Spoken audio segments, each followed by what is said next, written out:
Gue tak tidur lagi, ha?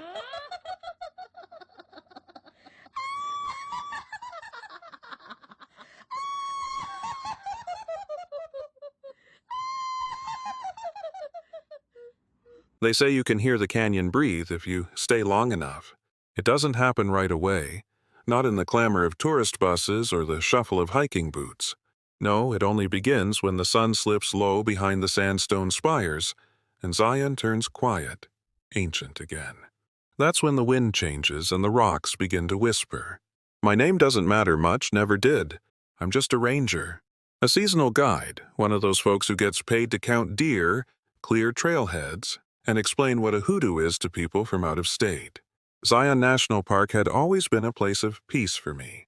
Big skies, long trails, a silence that calmed something inside me. But that changed last fall.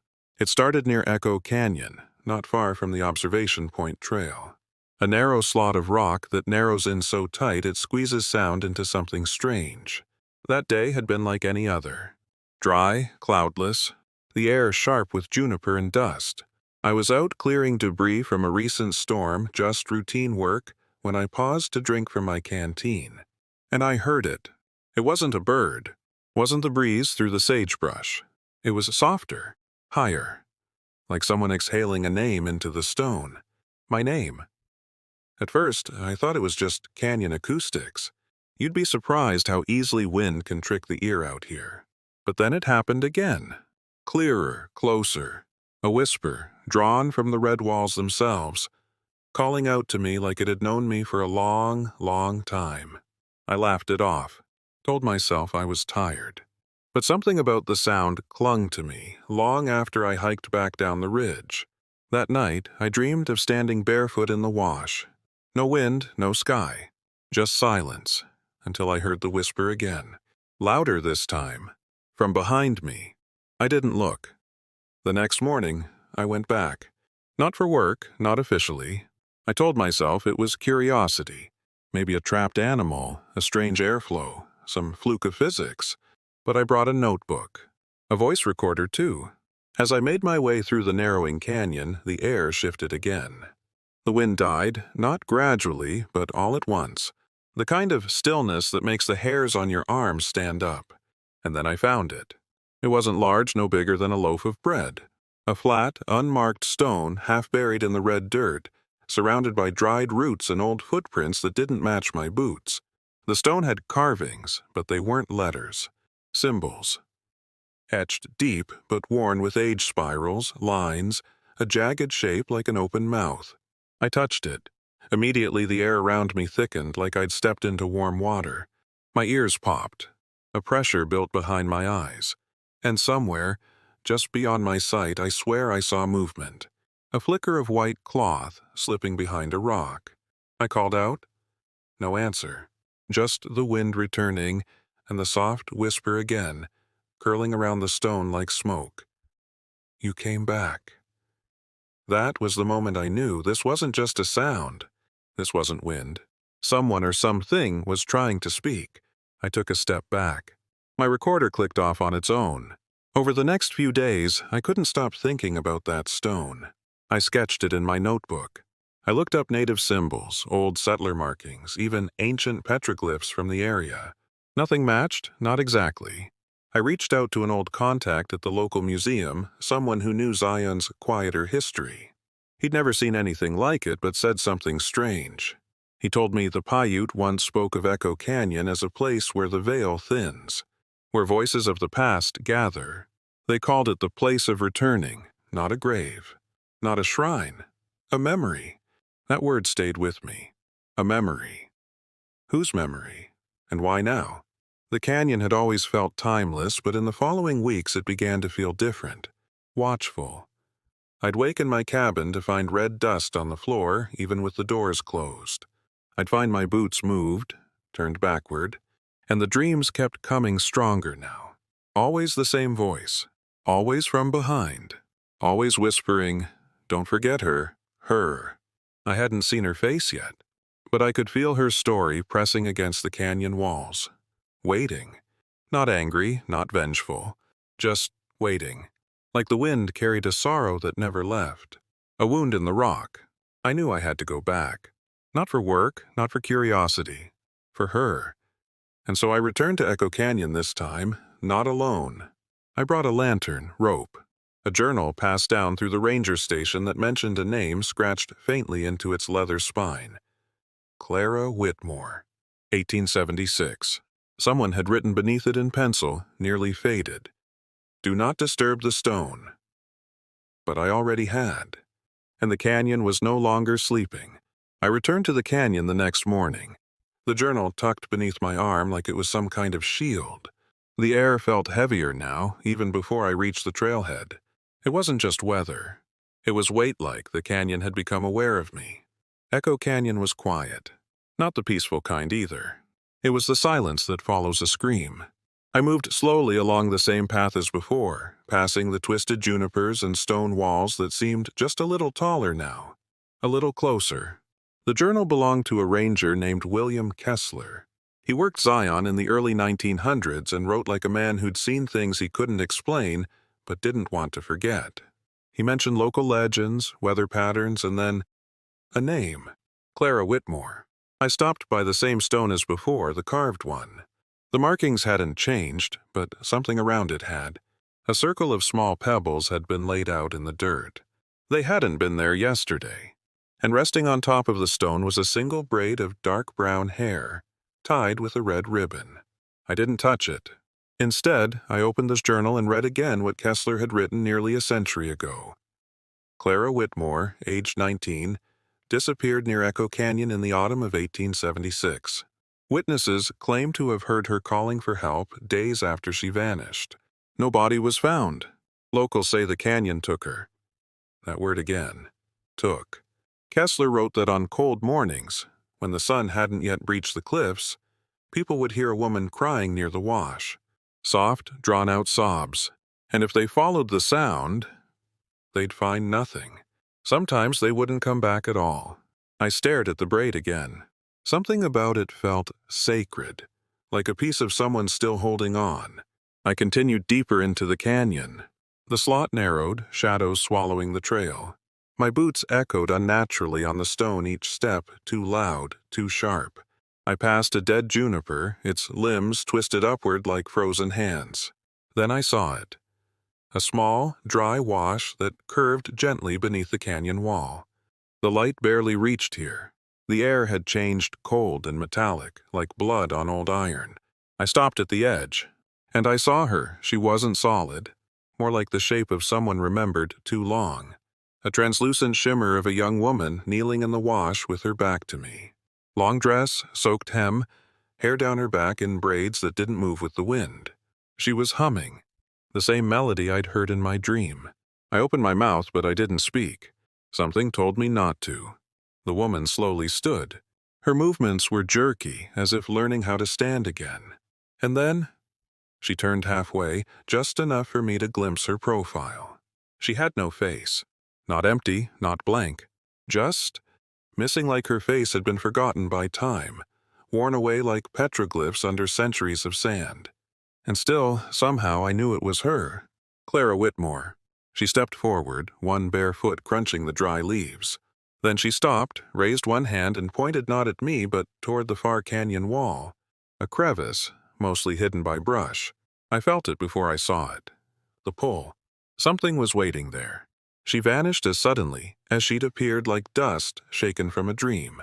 I walked toward the crevice. Branches scratched at my jacket.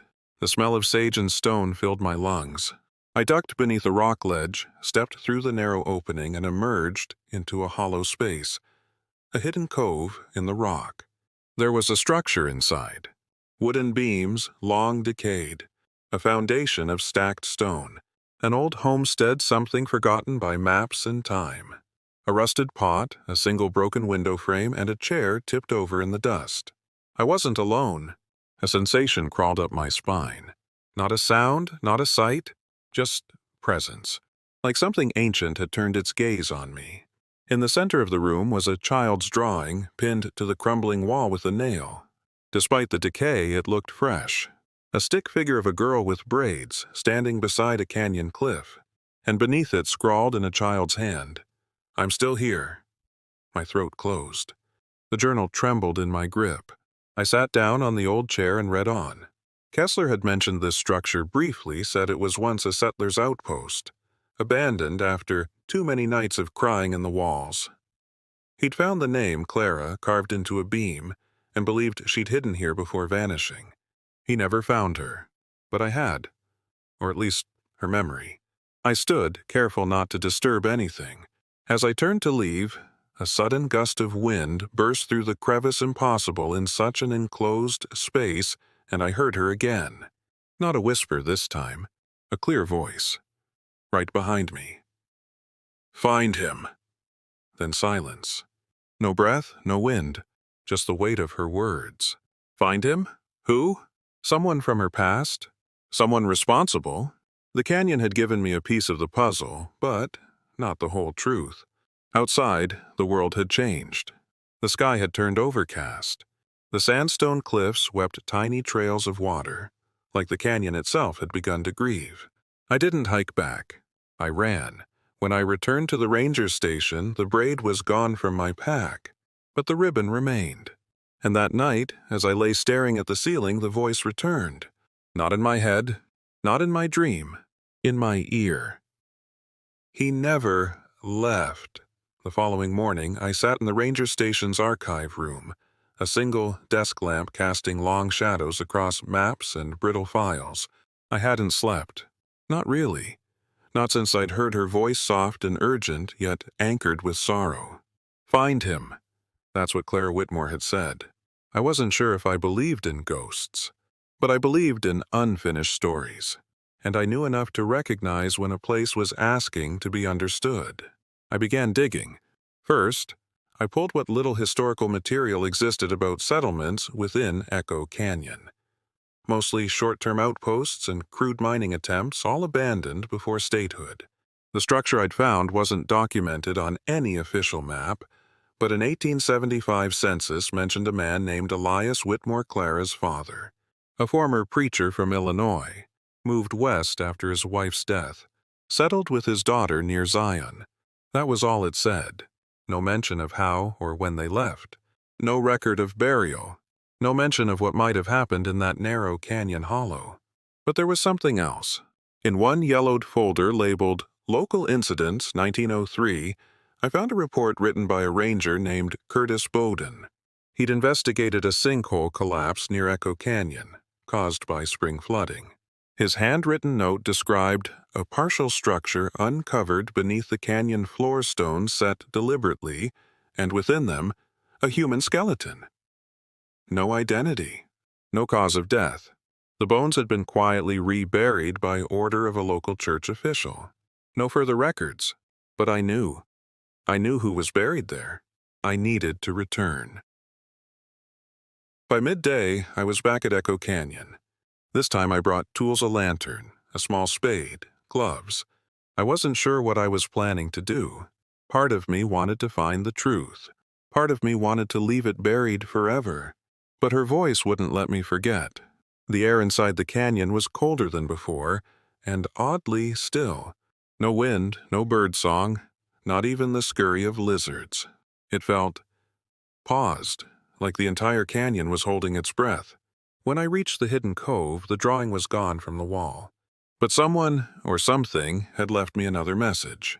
Stones had been arranged in a circle in the center of the room. Not random, deliberate.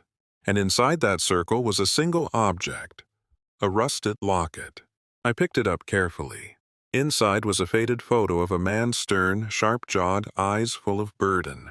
And on the back, to Clara, forever, E.W., Elias Whitmore, her father. So she wanted me to find him. I stepped back, scanning the stone floor for any signs and outline. A hollow, anything that might match Bowden's description of the collapse site. And then I saw it. A shallow depression near the far corner, covered with dry leaves and brittle grass. I brushed it clear. There, beneath a thin layer of earth and stone, was a seam of rock too straight to be natural. My heart raced. I dug carefully. The deeper I went, the colder it became. Not just the air, something deeper. A bone-deep chill. like I was peeling back the skin of something long dead. Then I struck wood, rotten, fragile. A plank, part of an old box or casket, now splintered from decades of moisture and silence. I cleared more away. And finally, there it was, bone. A rib cage partially intact, tucked inside the remains of a faded preacher's coat. Around the neck was a rusted chain, the match to Clara's locket. I dropped to my knees, overwhelmed. Not with fear, with sorrow. Whatever had happened here wasn't just abandonment. It was pain, isolation, loss so deep it had rooted itself in the stone. I closed my eyes. And then I heard it. Footsteps. Behind me. I turned sharply, but there was no one. Only the wall. The cove. But the footsteps had been real. Slow, heavy, like boots on loose gravel. I stood quickly, light sweeping the corners of the room. Nothing. But the air had changed again. Thicker now. Charged. Then the voice. Male, rough, low, worn with guilt. She never left. She waited. The sound didn't come from any direction. It filled the space, like it had always been here, like it belonged. I swallowed hard. Elias! No answer. Only the wind, finally moving again, brushing across my face like a hand that had forgotten how to touch. I whispered the only thing I could. She found you. And then, as if released from something ancient and heavy, the air shifted. The lantern flickered. A low sigh moved through the canyon-like stone, exhaling. I covered the bones again, this time with care. I placed the locket atop the dirt, and I whispered her name, Clara. That night, back at the cabin, I sat in silence. The journal lay open beside me. I added the final note in the back margin in my own handwriting. He was beneath the stones. She led me there. I think she can rest now.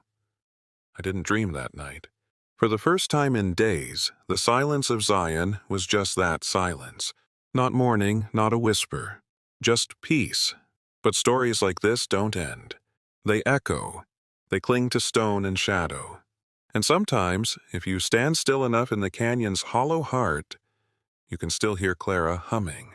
Not as a ghost, but as a memory that never wanted to be forgotten. The day after I buried Elias Whitmore again, with care, this time I considered going home. Just packing up my cabin, loading the truck, and driving away from the echoing silence of Zion's heart. But something kept me anchored. Not guilt, not fear, curiosity. There was a heaviness in the air, as if Elias's resting place had only revealed the surface of something deeper. Clara's whisper was gone, yes, but the canyon, it wasn't quiet. Not entirely. At night I heard thunder in the distance, but no storms were on the forecast. And always there was that feeling of being followed. Not menacing, just watched, as if someone walked the ridgelines while I slept. So I returned to the archives, digging again. This time I wasn't looking for Clara. I was looking for something older. Something the locals only ever mentioned in the margins, never written down, never spoken loudly. They called it the Stormwalker. It was a name I'd heard once before, years ago, from a Paiute elder who visited the park. He didn't stay long, just stared out over the canyons with distant eyes, then warned us not to follow the storm if it passed through the cliffs after sundown. He'd said, "What walks in thunder leaves no tracks, but it always knows yours." At the time, I thought it was metaphor. Tribal myth. Weather superstition. Now I wasn't so sure. I found no official record of the Stormwalker in Zion's files. But in the back of a handwritten ranger notebook from 1964, I spotted something strange. A log entry dated May 9th, 3:13 a.m. The writing was tight, rushed. Heard sounds again, heavy steps near base of Checkerboard Mesa. Sky was clear, no wind. But thunder, always thunder. No tracks in the sand, beneath it. Stormwalker. Canyon echoes? Must check North Fork tomorrow. That was the final entry in the notebook. No ranger name, no signature, just silence. The following evening, just before dusk, I hiked out to Checkerboard Mesa. It was a strange part of the park's smooth, slanted rock ridges carved like massive fingerprints, rising out of the ground like the back of some ancient beast. Beautiful, but unsettling, and strangely quiet. I reached the base of the mesa around twilight. No clouds, no wind, but the air was electric. My skin prickled, and far in the distance, over the horizon, thunder growled. Then another sound. Boots, not mine. Measured, deliberate, pacing just beyond a ridge to my right. I froze, my heart hammered. Who else would be out here? I turned on my lantern, swept it toward the sound. Nothing? Just rock, scrub, empty sky. But then, lightning. Not above me, but below the ridgeline. It didn't flash. It shimmered, like heat off pavement.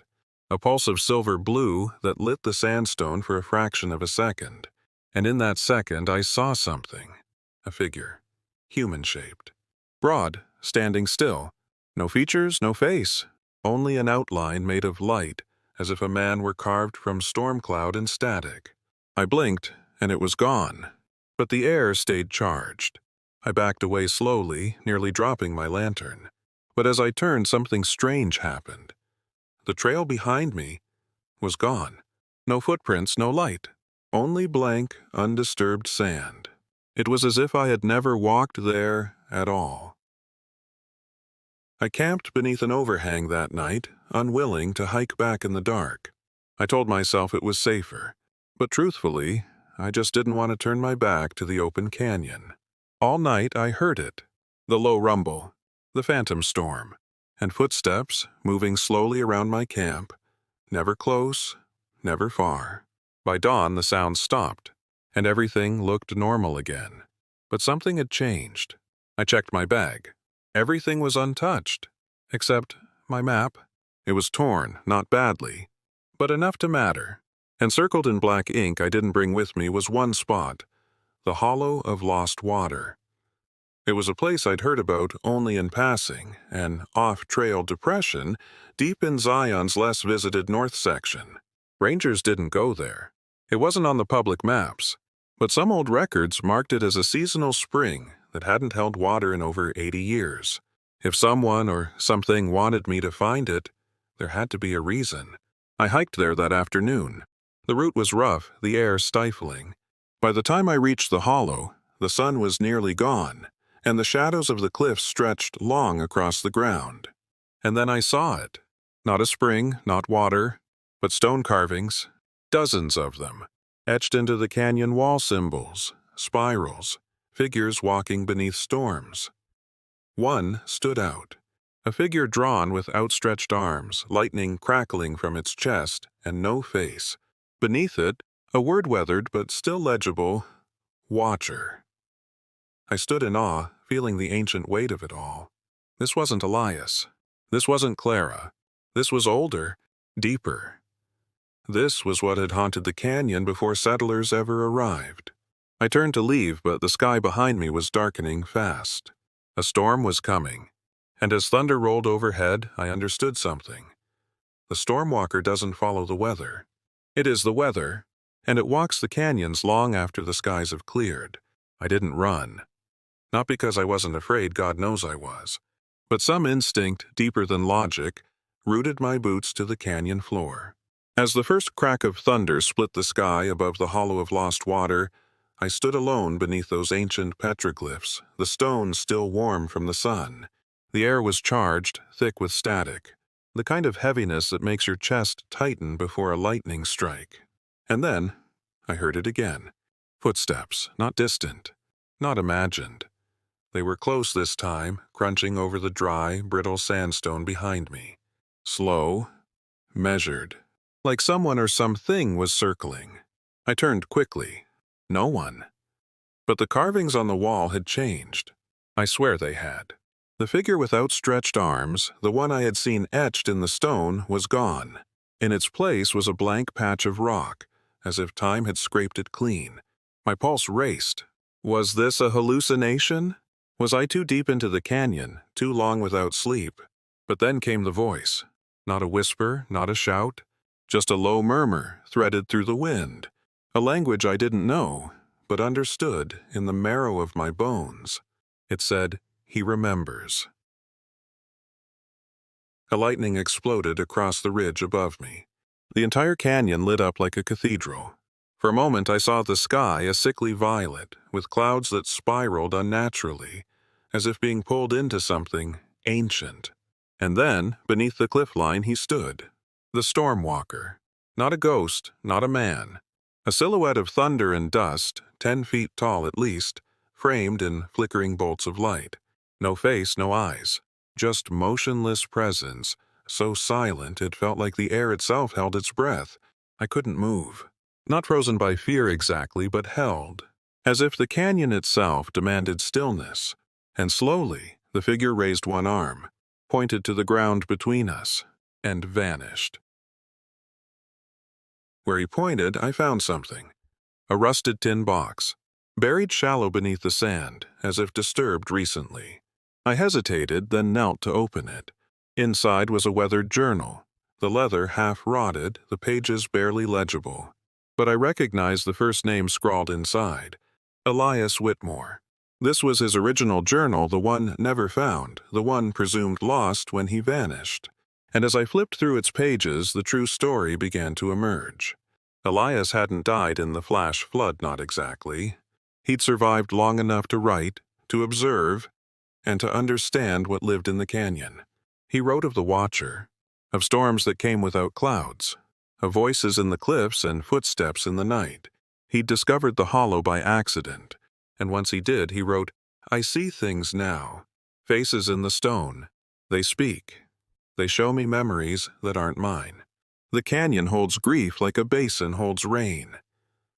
On the final page, written in trembling ink, were his last words. I buried the girl. Her spirit settled, but something else woke up, something older. I think it remembers me now.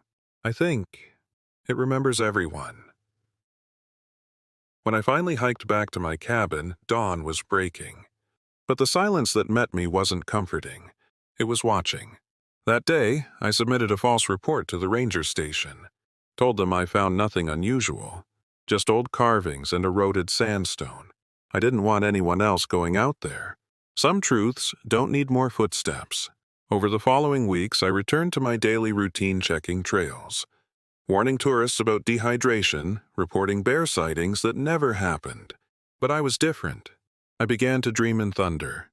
I would wake in the night, not from nightmares, but from a low, humming pressure in my skull, like the sound of a coming storm buried deep inside my head. Sometimes I'd hear footsteps outside the cabin, but when I looked, there was nothing. Only the empty porch, only the stars, and every time I closed my eyes, I saw the same image, the Watcher. His arms outstretched, standing atop the mesa, looking down on the winding canyons, as if waiting, not for worship, not for blood, but for remembrance. They say the land doesn't forget, but I think that's not quite right. The land forgives. It's the storm that remembers, and it walks the same paths we do. Every time a name is spoken, every time grief is buried and forgotten, the storm walks again.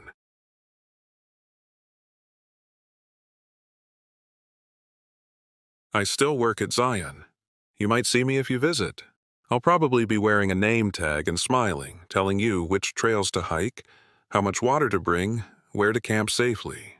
But if a storm starts to roll in near twilight and you're near the North Cliffs, listen carefully. If you hear footsteps on dry ground that shouldn't echo, if you see lightning with no rain, if you feel the hairs on your arms rise before the wind begins, leave. Don't take photos. Don't call out. Don't follow the sound, because the Stormwalker is not a ghost. He is not here to scare you. He is here to remember what we tried to forget.